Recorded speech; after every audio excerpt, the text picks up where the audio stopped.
welcome to my vegan kitchen. I'm Michelle. So it's summertime, so you know there is an abundance of summer squash. So I got a recipe for you guys, summer squash fritters. We're gonna make summer squash fritters, guys. They're tasty, they're easy, they're delicious, and there's no eggs involved. I'm gonna show you how to make the most delicious summer squash fritters.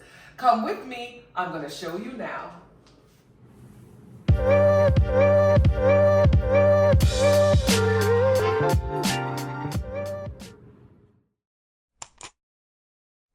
guys, pull out the box grater because we got some grating to do. Let me grab a knife. So, I will have the recipe and all the ingredients listed below, but I'm gonna use one very beautiful summer squash. I'm gonna start by just cutting the top half off and cut the bottom half off. And then I'm gonna grate my squash with a traditional box grater. I don't know why I stumbled on that. Now I'm just using one summer squash. The recipe calls for two, but honestly, it's just me that's gonna eat these, so I don't wanna make too many, you know? All right, let me get these grated down and I'll show you what to do next. All right, got it down to the end. I'm gonna get all of this. Let me stop before I break my nails. All right, so here we go. There we are, look how beautiful. It's so nice and sunny, just like summer. Beautiful, beautiful. Let me get all this squash. All right, so the next thing you're gonna do, and see, this is a lot of squash, this one. So either use like two medium, small to medium, or one gigantic squash. All right, I'm gonna place it in a colander, just like this. Let's get all this goodness. Let's get all of it in here. All right, get it off my hands. Let me just spread it out a little bit because I like for the salt that I'm gonna add now to get all over this. So let's just put this back here so you guys can see. Come on in so you can see. I'm gonna get salt and we're gonna drain this water out. We're gonna really get the water out of this summer squash because we don't wanna have a soggy fritter. So I'm getting as much salt as I can and I'm just gonna apply the salt right over my squash. I'm just gonna try to get the salt incorporated into the squash. And I'm just gonna place that on the side for about 10 minutes, just to let the squash sweat out some of that water. So now we're gonna grab an onion and a couple of cloves of garlic. We're gonna chop our onion and finely dice our garlic. Let me get some really nice juicy pieces here. These look good. So you're gonna use about 2 to 3 cloves of garlic. And like I said, a small onion. This is a yellow onion that I'm using. All right, let's get everything inside of my compost bucket so we can have that to place in my compost machine. All right, we're not wasting anything here. I use the compost for soil for my house plants, so that's why I like to have that there. All right, let's get these chopped up. So I brought 2 bowls here because I was like, well, I'm gonna chop the onions, I'm gonna put it in one bowl, then I'm gonna chop the garlic and put it in one bowl, and then I was like, they're all going in at the same time. Why don't I just chop it all together? So yeah, that's my little story right there. Because I know y'all gonna look and be like, so why did she bring the 2 bowls? So that's it. Let's put it all in a bowl. Get this, all the good stuff into this bowl. Now, I am gonna need this bowl because I'm gonna show you guys how to substitute an egg with some flax seeds. All right, so remember I said we weren't using eggs at all in this recipe, obviously because it's vegan, it's plant-based.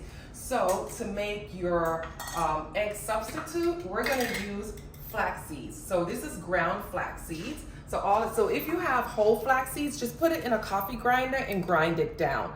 I'm gonna use a tablespoon of ground flax seeds. I'm just gonna place it in a bowl. And then I'm gonna use 2 to 3 tablespoons of water. Let's do 2.5 because I want this to be on the thicker side. And then we're just gonna stir that up. Make sure it's well incorporated.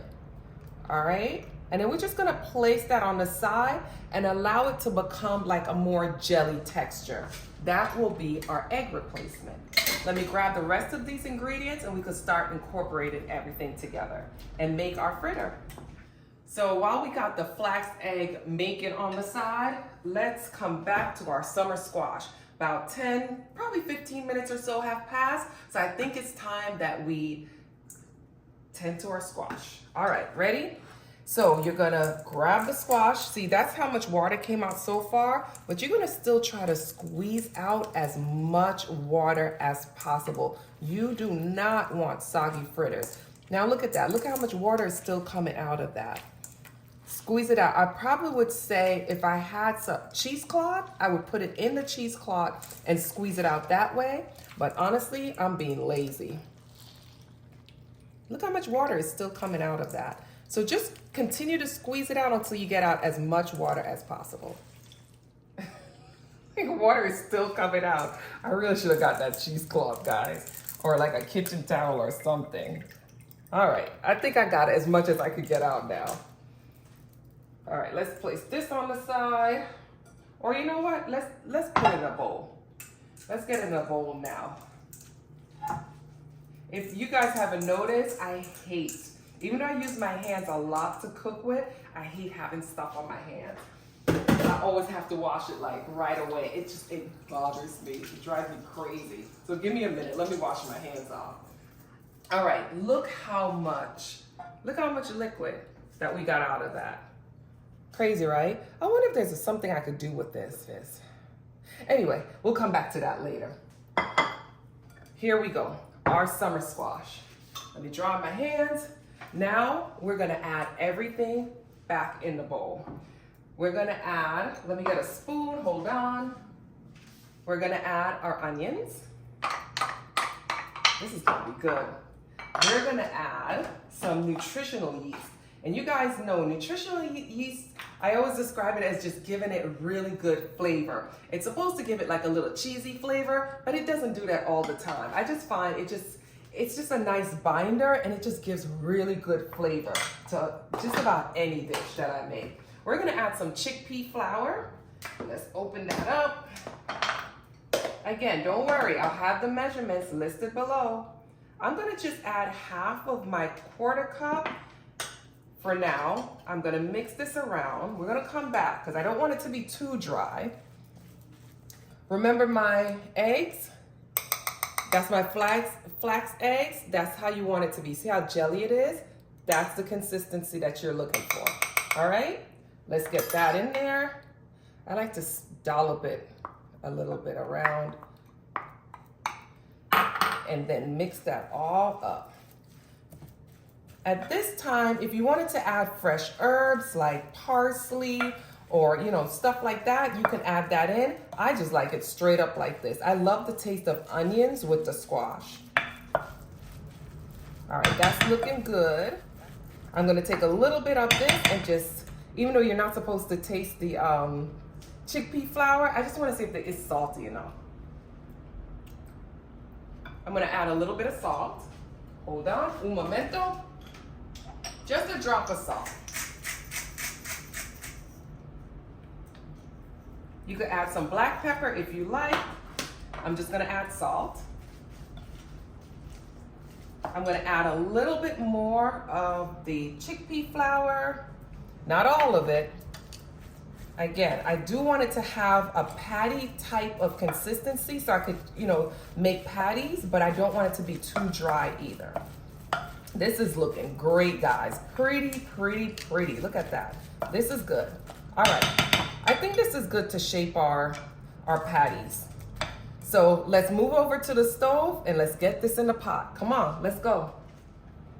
Okay, so over here, I have my cast iron skillet, and I'm using a cast iron skillet because I like how much it heats up. It distributes and heats up really hot. So I really want to get that nice seared fritter look. So that's why I'm using this and not my non-stick pot. It's on medium, it's been heating up. Let's make some patties. All right, let me grab a little bit, get it in my hand. I'm gonna form my patties just like that. I'm not gonna make them too big or too small. See, that's what we got going on here. Now, sometimes you could put a little flour on the outside, but I don't think we need to do that. I think these came out really lovely. Let's plate it in the hot oil. And we're just having like a shallow amount of oil. I used avocado oil, by the way, shallow oil. We're not like deep frying it. We're just trying to get it like, you know, nice and seared on the outside. Make another patty. You know how I do it. And I'll just continue to make the rest of the patties and place them in my pot. Nice, simple recipe.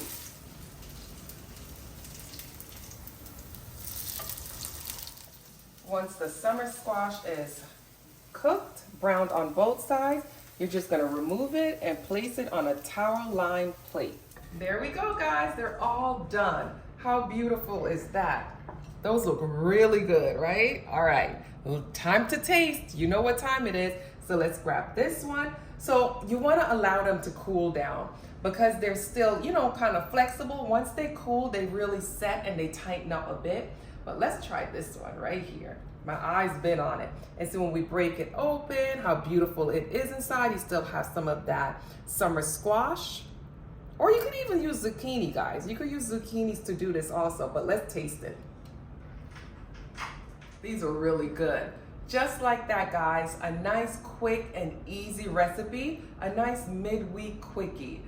Thanks again, guys, for joining me in my vegan kitchen. Don't forget to subscribe. Click on that link, tap on the bell, and I'll see you next time in my vegan kitchen.